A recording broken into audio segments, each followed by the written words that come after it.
les paris sportifs, un simple loisir pour certains et pour d'autres, un cycle infernal qui détruit bien sûr les finances, la confiance et la vie.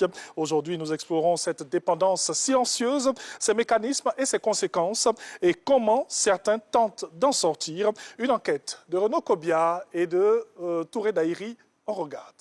Chaque jour, des millions d'Ivoiriens parient sur des matchs de football rêvant du jackpot qui changera leur vie. Ce qui commence comme un jeu devient parfois une dépendance qui détruit des familles, des carrières, des foyers. Ce phénomène qui prend de l'ampleur surtout chez les jeunes interroge sur ses conséquences sociales, économiques et psychologiques. Merci de nous retrouver pour l'enquête de la matinale qui s'intéresse aujourd'hui aux paris sportifs qui sont devenus pour certains un véritable piège.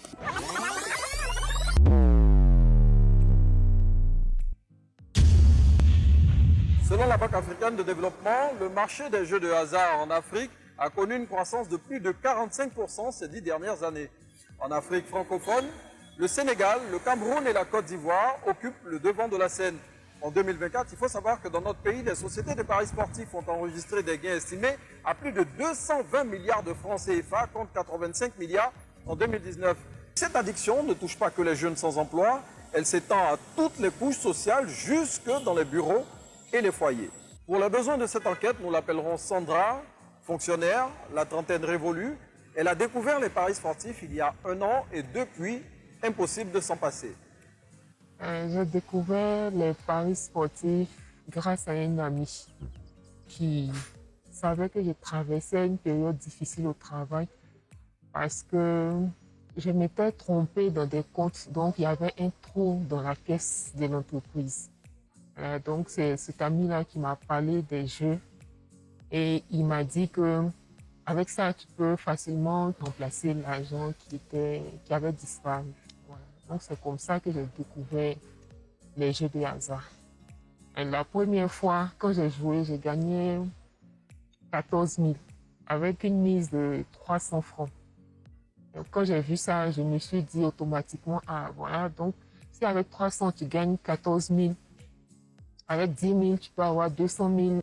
J'ai commencé à miser un peu plus. Je perdais. J'étais obligée de contacter mes parents, mes amis, leur raconter des choses afin de pouvoir avoir de l'argent pour toujours mettre un peu plus. Je me rappelle même que j'ai commencé à prendre des prêts en ligne. Et quand je ne pouvais pas rembourser aussi là-bas, ces gens des applications en ligne ont commencé à me menacer. Ça a commencé à me traumatiser. J'étais obligée même à des moments de prendre l'argent du loyer de la maison, de prendre la scolarité de ma fille. Et je suis arrivée à un point même où je cherchais la bonne manière de me suicider. Et je planifiais un suicide pour moi et ma fille. Je suis allée chez les magouillas, chez les usuriers, comme on dit en français.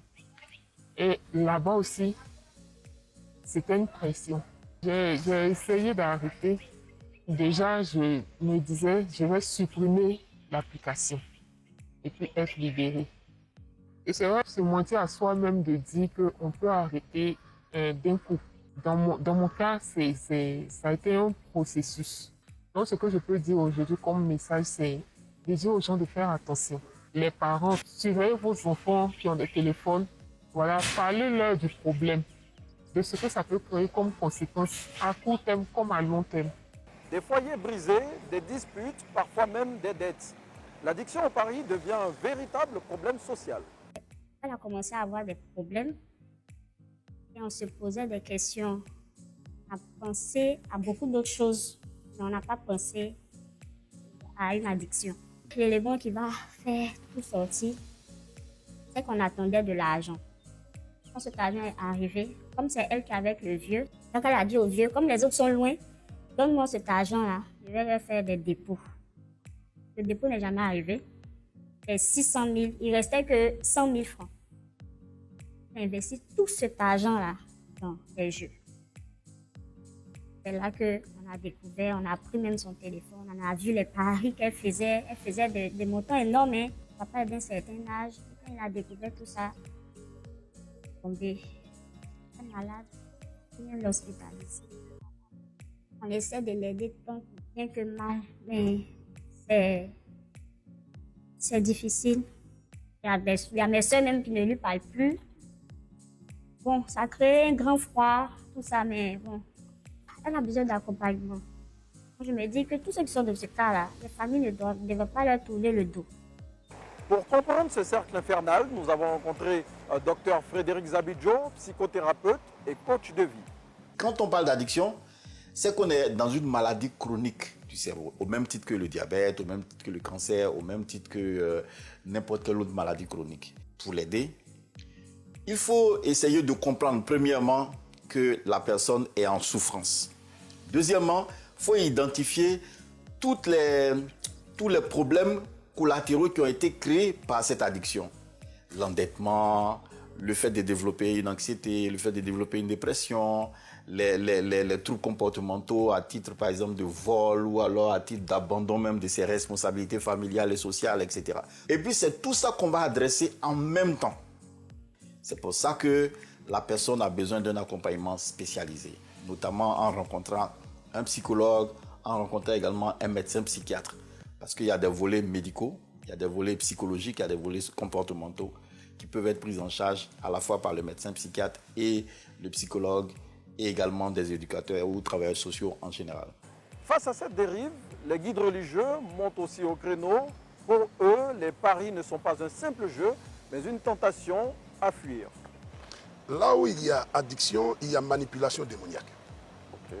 Voilà, parce qu'à un moment donné, on est pris par la chose, on évolue dedans sans savoir même où on va.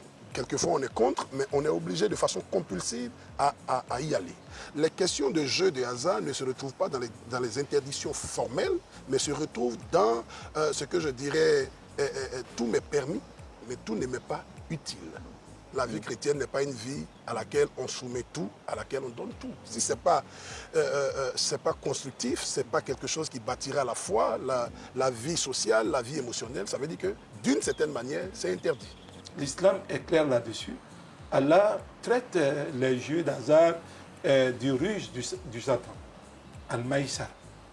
Allah dit les jeux d'hasard, les jeux de dés, tout cela font partie des ruses du Satan.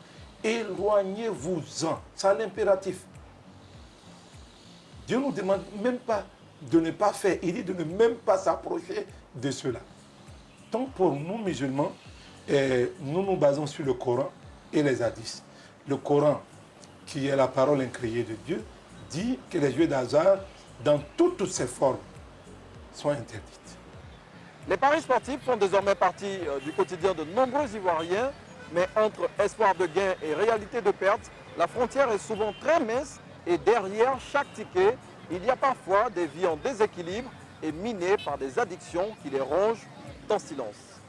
Merci d'avoir suivi ce numéro de l'enquête de la matinale consacrée aux addictions aux paris sportifs. On se retrouve la semaine prochaine pour un autre sujet.